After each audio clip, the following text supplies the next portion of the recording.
শিক্ষার্থীদের ওপর হামলার ঘটনায় চট্টগ্রাম বিজ্ঞান ও প্রযুক্তি বিশ্ববিদ্যালয়ে বিরাজ করছে উত্তেজনা।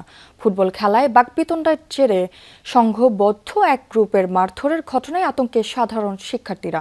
অভিযোগ, ওই গ্রুপের দৌরাত্ম্যে ক্যাম্পাস অস্থির, কিন্তু নির্বিকার কর্তৃপক্ষ।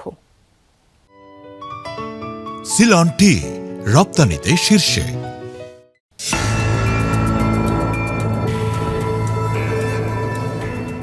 9 জুন রাত 8:45টায় একেকান মোড়ে ইউএসটিসির বিবিএ থার্ড সেমিস্টারের শিক্ষার্থী মাজহারুল তাকবীর ও তার 2 বন্ধুকে ধাওয়া দিয়ে এলোপাতাড়ি মারধরের চিত্র ধরা পড়ে ক্লোজ সার্কিট ক্যামেরায়।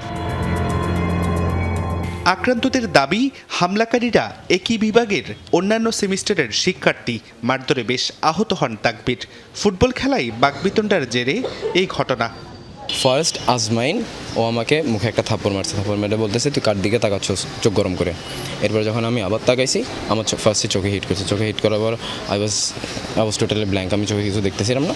দেন পিছন থেকে এসে সবাই মারা শুরু করছে আমাকে।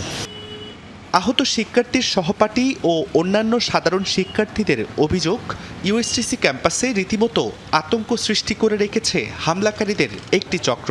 তাদের দৌরাত্ম্যে সবাই অতিষ্ঠ। ওরা যা বলবে ওদেরটা তাই, ওই কথাটাই শুনতে হবে ওদের কথা। ওরা ওদের কথা বিরুদ্ধে চাইলে ওরা এক প্রকার প্রেশারাইজ করে স্টুডেন্টদেরকে। বিগত সময়েও ওরা বিভিন্ন সময় এরকম স্টুডেন্টদের গায়ে হাত তুলছে, তো এগুলোর রেকর্ডও আছে। ঘটনার পর থেকেই ক্যাম্পাসে অস্থিরতা ও উত্তেজনা সৃষ্টি হলেও ইউএসটিসি কর্তৃপক্ষ নির্বিকার। মন্তব্য নিতে গেলে উল্টো দুর্ব্যবহার করেন ইউএসটিসির রেজিস্ট্রার দিলীপ বড়ুয়া। আমি বুঝেছি, আপনি এগুলো বলতে চাই না, এই ধরনের কথাবার্তা বলতে চাইলে কোনো অনুষ্ঠান তবে ভুক্তভোগীদের লিখিত অভিযোগ পেয়েছেন বলে জানান প্রক্টর।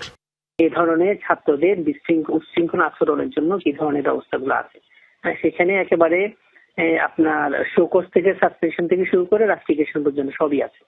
ঠিক আছে, এখন এই অপরাধ বিবেচনায় যেটা হবে সেভাবে ইউনিভার্সিটি ব্যবস্থা নিবে।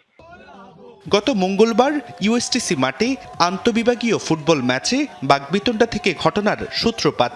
প্রকাশ্যে ক্যাম্পাসে এমন ঘটনার পরও ব্যবস্থা না নেয়ায় বিশ্ববিদ্যালয়ের প্রশাসনিক কার্যক্রম নিয়ে প্রশ্ন তোলেন ক্ষুব্ধ অভিভাবকরা।